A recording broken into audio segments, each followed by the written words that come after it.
রাসেল নামে এক ভাই প্রশ্ন করেছেন, শহীদ কারা? ইদানিং অনেকের মৃত্যুর পর তাদেরকে শহীদ বলে আখ্যা দেয়া হয়। ব্যাপারটি কতটুকু সঠিক বলবেন কি? প্রিয় ভাই, রাসেলের উত্তরে আমরা বলতে চাই যে এ পৃথিবীতে আল্লাহর দ্বীনকে বাস্তবায়ন করতে যে অথবা বিজয়ী করতে যে কাফেরদের বিরুদ্ধে সশস্ত্র সংগ্রামে যে মুমিন ব্যক্তি নিহত হয় তাকে শহীদ বলে। আই রিপিট, আমি আবারও বলছি, আল্লাহর জমিনে আল্লাহর দ্বীনকে বিজয়ী করতে যে কাফেরদের বিরুদ্ধে সশস্ত্র সংগ্রামে যে মুমিন ব্যক্তি নিহত হয় তাকে শহীদ বলা হয়। সহিহ বুখারীর বর্ণনা এসছে যে সাহাবারা আল্লাহ রাসূল সাল্লাল্লাহু আলাইহি সাল্লামকে জিজ্ঞেস করেছিলেন যে, হে আল্লাহ রাসূল, কারা আল্লাহর রাস্তায় জিহাদ করছে এটা আমরা কিভাবে বুঝবো? তার উত্তরে আল্লাহর হাবিব সাল্লাল্লাহু আলাইহি সাল্লাম বলেছিলেন, মান কাতালা লিতাকুনা কালিমাতুল্লাহি হিয়াল উলিয়া ফাহুয়া ফি সাবিলিল্লাহ। যে ব্যক্তি আল্লাহর দ্বীনকে, আল্লাহর বিধানকে কিংবা আল্লাহর আইনকে বাস্তবায়নের জন্য, আল্লাহর দ্বীনকে বিজয়ের জন্য যে সংগ্রাম করে যাচ্ছে সেই আল্লাহর রাস্তায় আছে। আর সে আল্লাহর রাস্তায় থাকা অবস্থায় যদি কেউ মৃত্যুবরণ করে বা নিহত হয় তাকেই ইসলাম শহীদ বলে ঘোষণা করেছে। তবে সেক্ষেত্রে একটি শর্ত রয়েছে, সেটি হচ্ছে দুন আগারাদিন মিন আগারাদিদ দুনিয়া। দুনিয়ার কোনো কারণে, দুনিয়ার কোনো লোভে পড়ে, দুনিয়ার কোনো স্বার্থের জন্য যদি কেউ আল্লাহ রাস্তায় জেহাদ করে মৃত্যুবরণও করে, সে শহীদের কোনো মর্যাদা বাদাম আল্লাহ তাআলার কাছে নেই। কারণ আমরা হাদিস থেকে জেনেছি অনেক শহীদ কিয়ামতের ময়দানে আল্লাহ তাআলা তাদেরকে জাহান্নামে ফেলে দিবেন। আল্লাহ বলবেন যে, তুমি তো দুনিয়াতে জেহাদ করেছিলে যে মানুষ তোমাকে বীর বলবে, মানুষ তোমাকে সাহসী বলে ঘোষণা দিবে, বাহাবা পাওয়ার জন্য তুমি জেহাদে অংশগ্রহণ করেছিলে এবং সেখানে নিহত হয়েছ।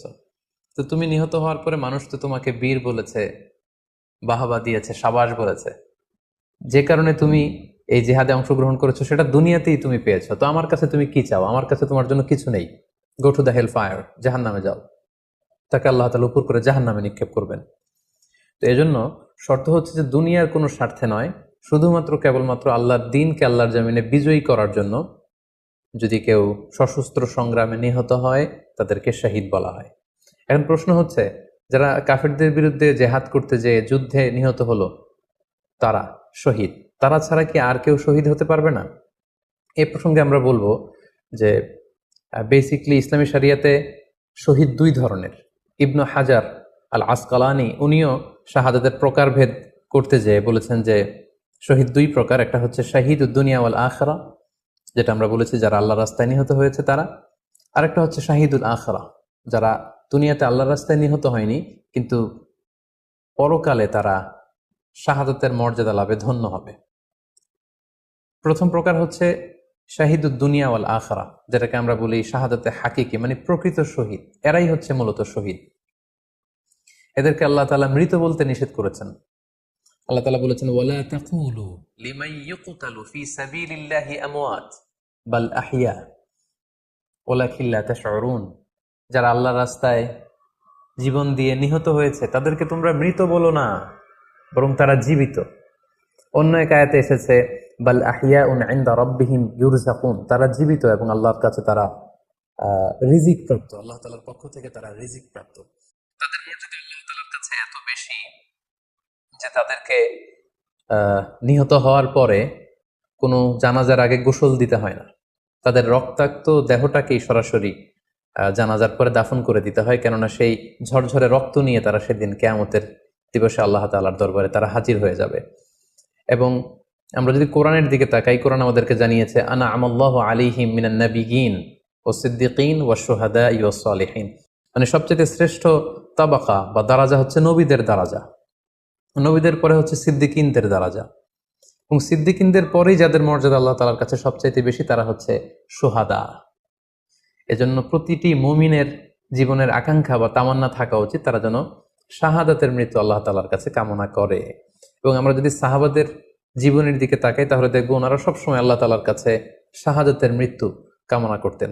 সাইয়েদনা ওমর ফারুক রাদিয়াল্লাহু তাআলা আনহু আল্লাহ তাআলার কাছে সবসময় শাহাদাতের মৃত্যু চাইতেন। সহিহ বুখারীর বর্ণনায় এসেছে, ওমর ফারুক রাদিয়াল্লাহু তাআলা আনহু দোয়া করতেন আর বলতেন, আল্লাহুম্মা রযুকনি শাহাদাতান ফি সাবিলিক ওয়াজআল মাউতি ফি বালাদি রাসূলিক। মানে হে আল্লাহ, আপনি আমাকে শাহাদাতের মৃত্যু নসিব করুন এবং আপনার প্রিয় হাবিবের এই শহর মদিনা শহরে আমার মৃত্যু আপনি নসিব করুন। এবং আমরা যদি ওমরে ফারুকের জীবনের দিকে তাকাই, তাহলে আমরা দেখবো যে উনি আহ, শহীদী মৃত্যু লাভ করেছিলেন। একজন অ্যাসাসিনেটরের মাধ্যমে আত্মাইর আঘাতে তিনি আহ, শহীদ হয়েছিলেন। এবং আল্লাহ রাসূল সাল্লাল্লাহু আলাইহি ইসলামের পাশে আবু বকর রাদিয়াল্লাহু তাআলা আনহু কবর, তার পাশেই কিন্তু ওমরে ফারুকের কবর। তার মানে মদিনাতেই তিনি আহ আল্লাহ রাসূল সাল্লাল্লাহু আলাইহি ইসলামের পাশে মৃত্যুবরণের পরে শোয়ার সৌভাগ্য তিনি অর্জন করেছেন। তাহলে এই আলোচনা থেকে আমরা বুঝলাম যে প্রকৃত শহীদ হচ্ছে যারা আল্লাহর রাস্তায় নিহত হয় এবং এর মর্যাদা আল্লাহ তাআলার কাছে অনেক বেশি। কিন্তু এই শাহাদাতে হাকিকি বা প্রকৃত শহীদ ছাড়াও আরো অনেক মৃত ব্যক্তিকে আল্লাহ রাসূল সাল্লাল্লাহু আলাইহি ওয়াসাল্লাম শহীদী মৃত্যুর সুসংবাদ দিয়েছেন। তারা জেহাদে অংশগ্রহণ করেনি, তারা কাফিরদের আঘাতে নিহত হয়নি, তারা প্রকৃত শহীদ নয়, কিন্তু কিয়ামতের দিন তারা শাহাদাতের মর্যাদা লাভ করবে। তারা কারা?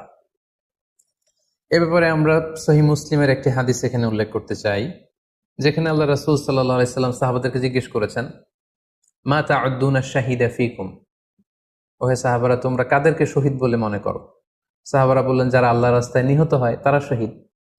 তখন আল্লাহ রাসূল সাল্লাল্লাহু আলাইহি ওয়াসাল্লাম বললেন, ইন্না শুহাদা উম্মতি ইদান লাকালিল, এরকম হলে তো আমার উম্মতের মধ্যে শহীদদের সংখ্যা একেবারে কম। যারা জেহাদের সুযোগ পাবে না, জেহাদের ময়দানে কাফেরদের বিরুদ্ধে সশস্ত্র সংগ্রাম করে যারা নিহত হওয়ার সুযোগ পাবে না, তাহলে তো তারা শহীদ হতে পারবে না।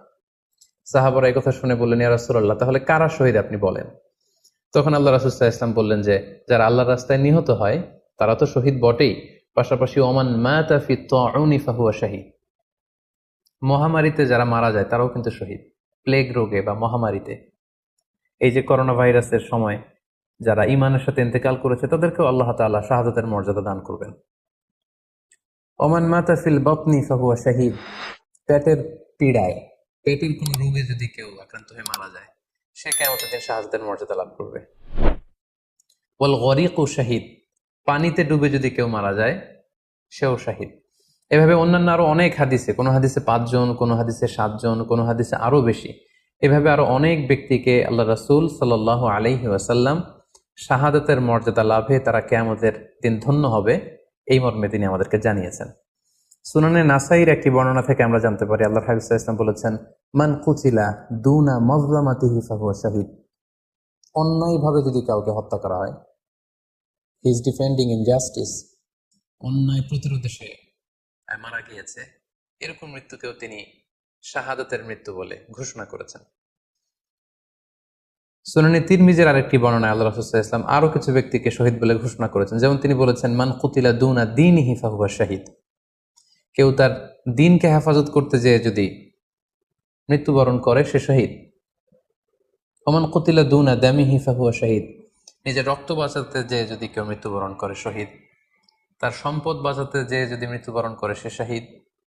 তার ফ্যামিলিকে সেভ করতে যেয়ে কেউ যদি মৃত্যুবরণ করে সেও শহীদ। তার সম্মান, ইজ্জত, তার স্ট্যাটাসকে বাঁচাতে যেয়ে যদি কেউ মৃত্যুবরণ করে সেও শহীদ। আরেক বর্ণনায় আমরা জানতে পারছি, আল্লাহ রাসূল সাল্লাল্লাহু আলাইহি ওয়াসাল্লাম বলেছেন, ওয়াসাহিবুল হাদমি ফাহুয়া শাহীদ, অর্থাৎ ধ্বংসস্তূপের নিচে চাপা পড়ে যদি কেউ মারা যায় বা কোনো দেয়ালের নিচে চাপা পড়ে যদি কেউ মারা যায় সে শহীদ।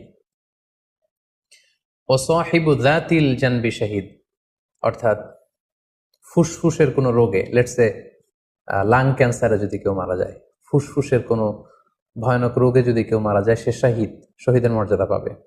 আল হারিকু শাহীদ, আগুনে পড়ে যদি কেউ মারা যায় সেও শহীদ। ওয়াল মারআতু তামুতু বিজুমঈন শাহীদ, বাচ্চা পেটে ধারণ করেছে, অর্থাৎ গর্ভবতী মা যদি এই প্রেগন্যান্সির কারণে কিংবা বেবি ডেলিভারি করতে যেয়ে যদি মারা যায় সেও কিন্তু শহীদদের কাতারে দাঁড়াবে। এভাবে আমরা বিভিন্ন হাদিসের আলোকে এবং আল্লাহ রাসূল সাল্লাল্লাহু আলাইহি ওয়াসাল্লামের সুসংবাদ বাণীর আলোকে আমরা বুঝতে পারি যে আল্লাহ রাস্তায় যারা জিহাদ করে আল্লাহর দ্বীনকে বিজয়ী করতে যে মৃত্যুবরণ করেছে তারা হচ্ছে প্রকৃত শহীদ। তাদের মর্যাদা আল্লাহ তাআলার দরবারে অনেক অনেক বেশি। কিন্তু এই শহীদ ছাড়াও আরো অনেক ধরনের মৃত্যুকে আল্লাহর হাবিব সাল্লাল্লাহু আলাইহি ওয়াসাল্লাম শাহাদাতের মৃত্যুর সাথে ঘোষণা করেছেন। সো যারা জেহাদে মারা গেল তারাই শহীদ, বাকিদেরকে শহীদ বলা যাবে না, এই কথাটি ঠিক নয়। বরং আল্লাহ রাসূল সাল্লাল্লাহু আলাইহি ওয়াসাল্লাম নিজেই চেয়েছেন, তিনি বলেছেন যে তোমরা যদি শুধু এই এক শ্রেণীকে শহীদ বলো তাহলে তো আমার উম্মতের মধ্যে শহীদের সংখ্যা একেবারে কম। আর আমি চাই আমার উম্মতের মধ্যে থেকে অনেক সংখ্যক লোক এই শাহাদাতের দারাজা, এই মর্তবা, এই মর্যাদা লাভ করে ধন্য হোক। তাই আমরা যে কেউ একটি বর্ণনার কথা বললাম, এছাড়াও আরো অনেকগুলো বর্ণনা আছে। এই ধরনের মৃত্যু যারা বরণ করেছে, লেটসে পানিতে ডুবে, আগুনে পুড়ে, পেটের পীড়ায়, নিজের সম্পদ বাঁচাতে যে, অন্যায়ের প্রতিরোধ করতে যে, সন্তান ভূমিষ্ঠ করতে যে, এরকম যত ধরনের মৃত্যু রয়েছে, এ ধরনের মৃত্যুকে আল্লাহ রাসূল সাল্লাল্লাহু আলাইহি ওয়াসাল্লাম শহীদী মৃত্যু বলেছেন। এবং কিয়ামত দিবসে এই সমস্ত লোকেরাও তারা শাহাদাতের মর্যাদা লাভে ধন্য হবে ইনশাআল্লাহ। আশা করি প্রশ্নের উত্তর আপনি পেয়েছেন। আল্লাহ তাআলা আমাদের সবাইকে সঠিকভাবে ইসলাম জানার, বোঝার এবং সে অনুযায়ী মানার তৌফিক দান করুক। হাযা মা ইনদি ওয়াল ইলমু ইনদাল্লাহ আলাইহি তাওয়াক্কালতু ওয়া ইলাইহি উনীব। ওয়াসসালামু আলাইকুম ওয়া রাহমাতুল্লাহি ওয়া বারাকাতুহু।